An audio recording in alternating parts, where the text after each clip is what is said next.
Hi everyone, welcome to Phenomenal Beauty. So this is going to be a little bit different, and it hopefully might inspire someone else to sort of maybe go to the doctor or talk about their sort of issues or something like that, or maybe sort of not sort of end up how my mother did or how I sort of did. So to get to the actual point of my video, and it's around sort of ovarian cancer and stuff.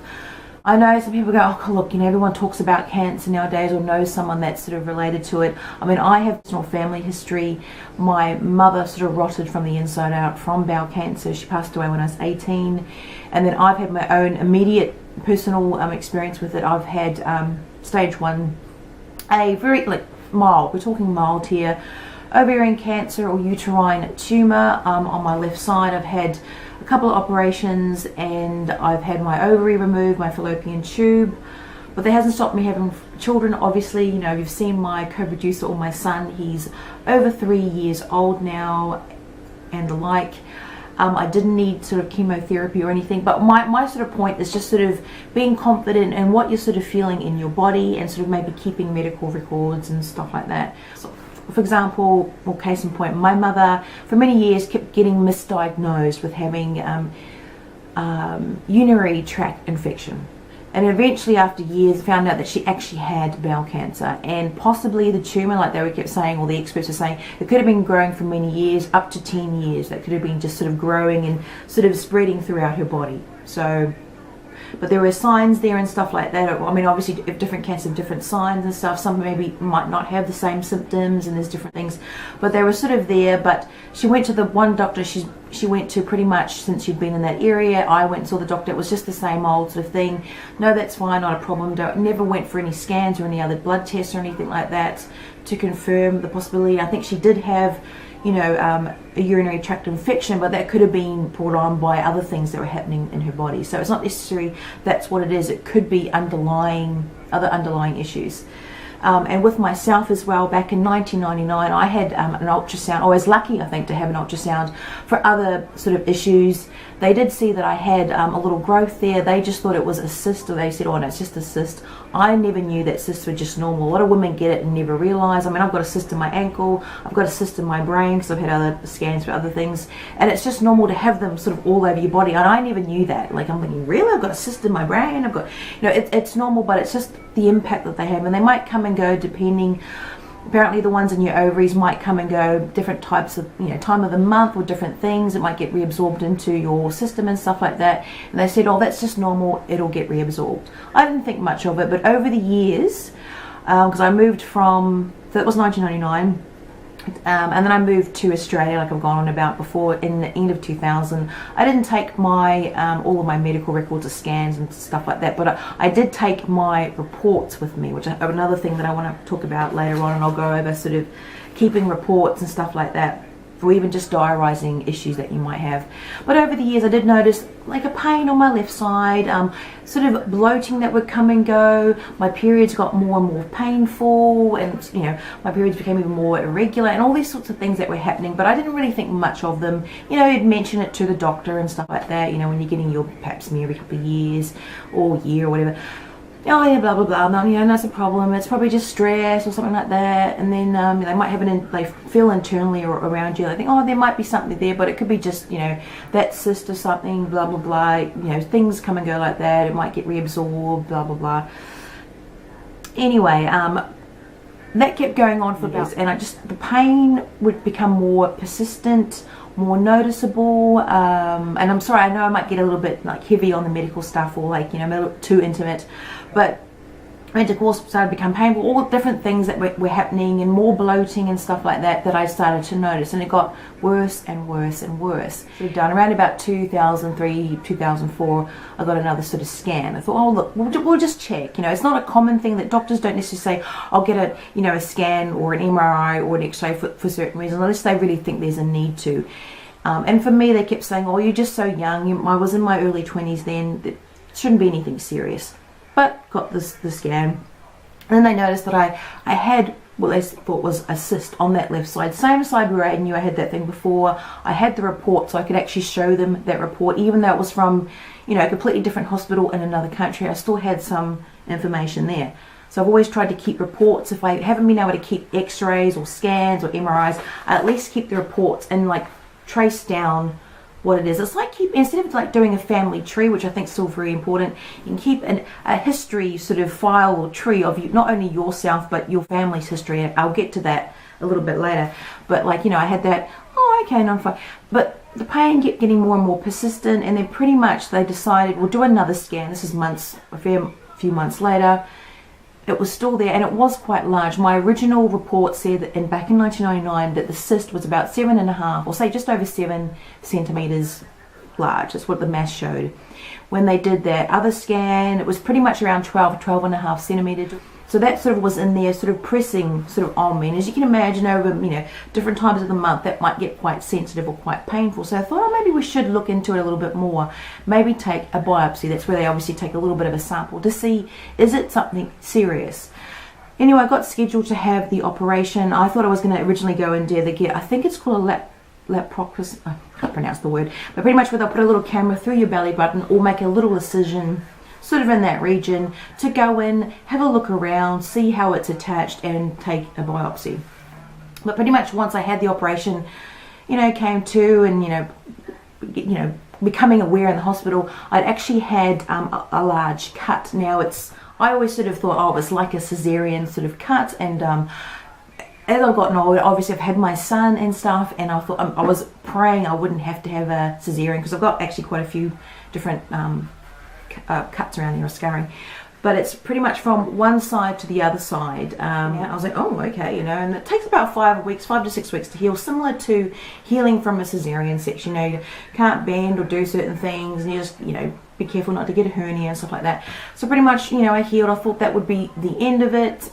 They would take what they call marker tests, just to let you know. There's a CA125. It's like a biomarker test, so pretty much to sort of see there's I suppose cancerous cells or a certain sort of thing in your body. I believe anything below 35 and below is sort of normal. Anything above that could be not necessarily, but could be an indicator of some type of ovarian cancer or something, or it could even be endometriosis, which I have too. But yes, monitor that.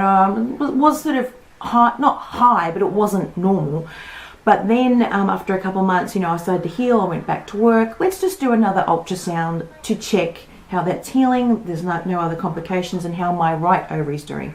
Scan, when they were doing my left, found that not only had the tumour looked like it had been growing, so they took out the tumour, the 12.5 centimetre tumour, and a little bit of my ovary.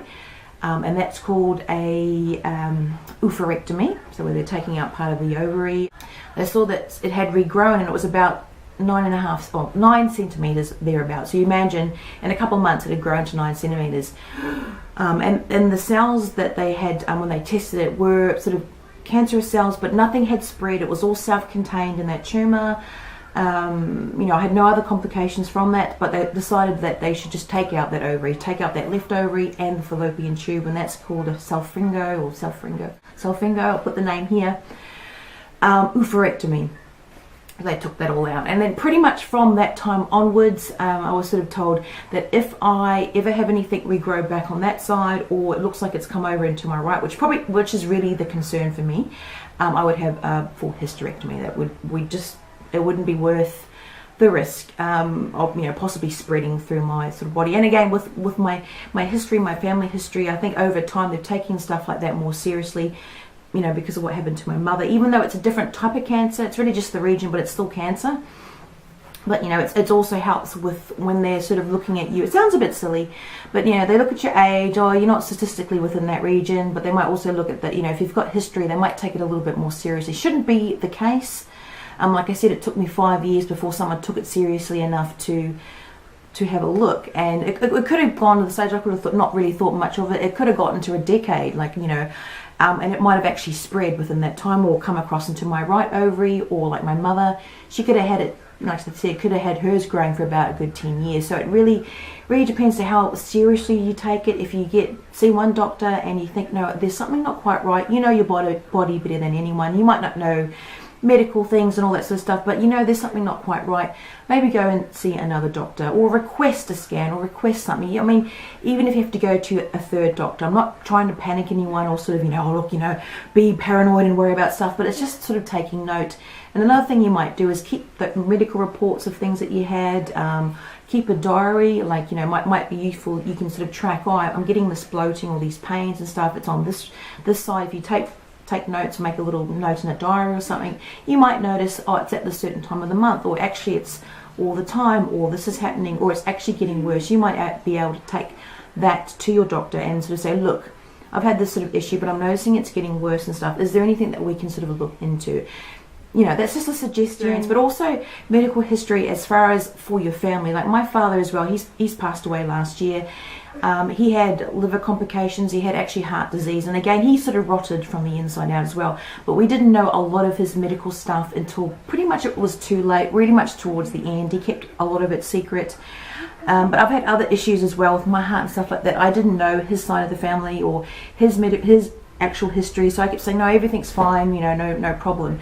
But it's really helpful as well to know your family history. I know it's hard if you're adopted and stuff, you might not have that actual genetic, you don't know that sort of history and stuff like that, but if you're able to, it's great that I'm keeping this to pass on sort of to my son. Anything could happen to me. My husband really doesn't know a lot of it. He's not into that sort of stuff as well. I try and take notes for him as well, but it's useful to be able to, if something happens to my son, we're going to the hospital, they can see this history.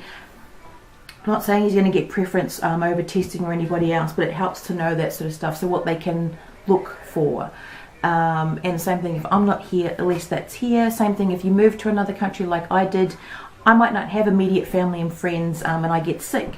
At least I can say to someone, I've got a file of my medical stuff and here, and then someone might be able to pick it up for you. At least there's something written down or in a file somewhere. I'm just one of those old-fashioned people that keep it written down. I've got scans though as well on backup, so I've got both. We could get destroyed or lost, but at least I've got sort of backups, and I sort of know, and my husband knows, even if he's not into the finer details. So that's another reason I wanted to do it, not just to have confidence in what you're sort of feeling about your body, but to keep notes on it, to speak to your doctor. Even if you think it's nothing, it just always helps to keep that on record. They'll keep that down, and you can request your records as well. I've got that here. I keep them for my own sort of thing. But there's things like the freedom of information. Like when I moved, all this sort of stuff happened in Melbourne, and I've moved to Sydney now. But you can request for those medical records to be sent up. So I ended up getting the whole hospital files. I had 2 operations and stuff like that. I didn't need all of that, detail, but at least I got some records, so I know what doctor did what happened on what date, and you can keep that sort of that timeline going, which I think might be useful if something else happens in the future or in your family or stuff like that. So that's just my thing. It's my sort of take on sort of it. And like I said, I'm blessed. I have my son, but sometimes we are sort of trying to have another child, but when they do suggest that I need to see someone about that. There might be other steps or other things we might need to look at, because I am 37, but it's not necessarily an age thing. My mum had me when she was 42. She had a good 18-year gap in between me and my brother, and she was told she would never have any more children. But I came along as a huge surprise, as I've mentioned before. But it just does help. Instead of just seeing a gynecologist, or I do need to see a gynecologist, ontologist, someone that actually specialises in issues, diseases, cancers of women's reproductive parts. So where they can actually specialise in certain things with certain steps and stuff, and it does help to have all this sort of stuff, because even when you go there, they get the report from the doctor, but they still want to hear it from you, what actually happened. And I might forget dates or certain things or doctors, but I can refer to it here. At the front of it, I have a little timeline, so a little summary. I can take that with me, and I go, look, blah, blah, blah, blah. Even when you see different specialists or doctors, you need to fill out your little medical thing when you go to a different centre. So I've got that all there. It's really hard sometimes to keep track of certain allergies. I've developed different allergies over time and different issues. So it does help. You might think, I'll remember. But when you get there, you forget the terms, you might forget the dates, the names of things, the type of test that you've had. It can be quite overwhelming.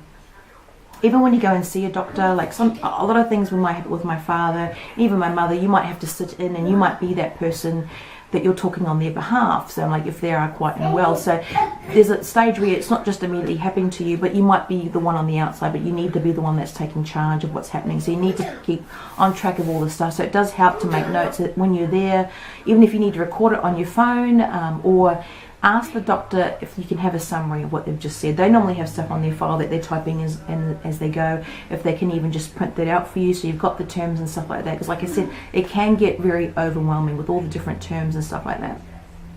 So sort of keep track of that as well. And then some places might need to know what type of operations that you've had as well, so I write all that stuff down. Like I do oophorectomy, I can barely pronounce it, but it does help to know all that certain stuff as well. So that's sort of why I didn't want to make it a big woe is me sort of story. Mine was really just to share sort of what happened to me, because I know Ariana her intention was to make it a public health or public service announcement about cleaning the belly button, but I thought, you know, I was more comfortable sort of doing this because I feel like I can actually talk about it personally, and I feel like I can actually give some suggestions or recommendations, and that maybe it might inspire some people to give me their feedback, or to go to the doctor and say, look, I've been having these pains and aches, you know, what do you think it could be, rather than just saying, oh, don't worry about it, you know, I'm young, it's nothing. And my story, like I know people get affected by cancer much more seriously than I have. Mine, in the scheme of things, is very minimal, which is why I've never really gone on about it. But and to much younger people or to much older people, but sometimes, you know, you fall out of that statistic, and statistics sometimes, you know, gets really abused, especially with being on a beauty channel. We know, oh, you know, 98% of, you know, clients found this the best makeup thing ever. We know how a lot of bollocks that can be sometimes. Sorry people, what we know, we read the fine print.